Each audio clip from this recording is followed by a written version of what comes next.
We've all seen in science fiction movies how humans travel beyond Earth to other planets, settle there, and create new civilizations. And we too dream of one day building colonies on the Moon and Mars, reaching the stage of becoming an interplanetary civilization. But establishing settlements on the other planets or moons is no longer just a dream or science fiction.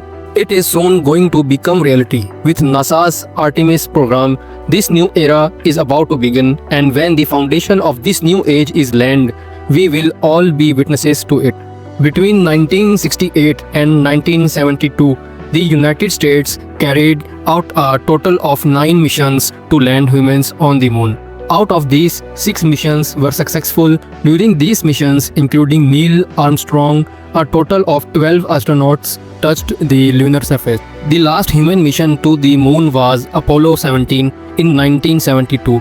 But since then, for the past 50 years, no country has attempted a crewed mission to the moon. Now, history is about to repeat itself. A new era with new technology is about to begin on the lunar surface. NASA's Artemis program aims to land the first woman and the next man on the moon by 2024 and by 2028 to establish a permanent lunar base for research. Scientists have chosen a massive crater on the moon for building this lunar base. This crater is about 12 miles wide and 2 miles deep. Imagine a huge human-made lunar base located in this shadowy darkness. But why is it even necessary to build a base on the moon? And what role will it play in future space missions? Well, the moon is rich in gold, platinum and other rare earth metals. But the greatest treasure on any cosmic body is water. If water can be split into hydrogen and oxygen, and both can be liquefied, and it becomes rocket fuel, which is extremely valuable for space missions. This means that spacecraft launched from Earth could be refueled on the moon and continue their journey further. Scientists believe that within these deep craters, water exists in the form of ice. If large reserves of water are indeed present there, it could become a massive source of fuel. NASA estimates that there could be 600 million to 1 billion metric tons of water ice on the moon, a treasure for future human space exploration. If we successfully harvest it, the moon could serve as a fueling station for Mars mission.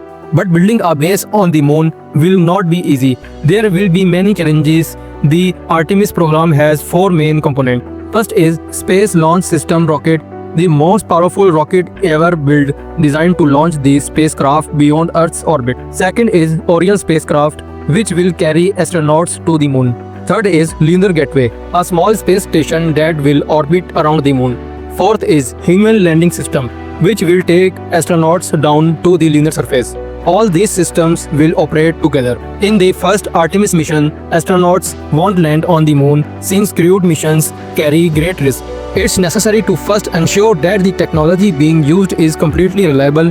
That's why uncrewed test missions are conducted. This was the same strategy during the Apollo program. Before Apollo 11, NASA carried out several test missions, Apollo 4 to 10, to validate systems. Only once they were confident did they launch Apollo 11, which successfully landed humans on the moon for the first time. Similarly, Artemis will also progress step by step. Artemis 1, an uncrewed test flight of the SLS rocket and Orion spacecraft, ensuring everything works.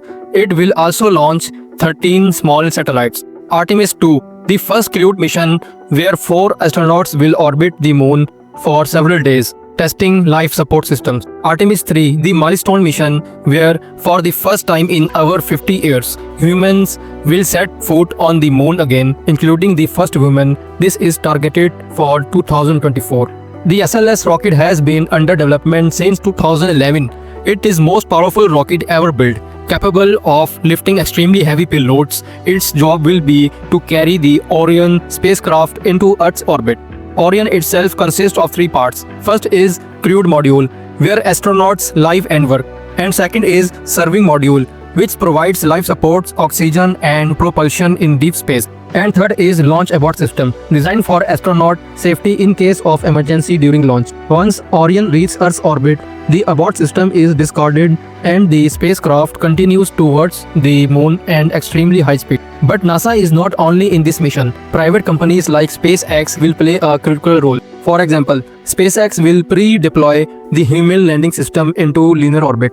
Once Orion reaches lunar orbit, astronauts will transfer into the lander.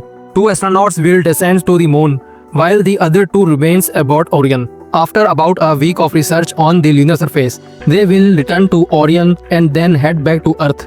But Artemis is only the beginning. The long-term goal is to establish a sustainable human presence on the moon.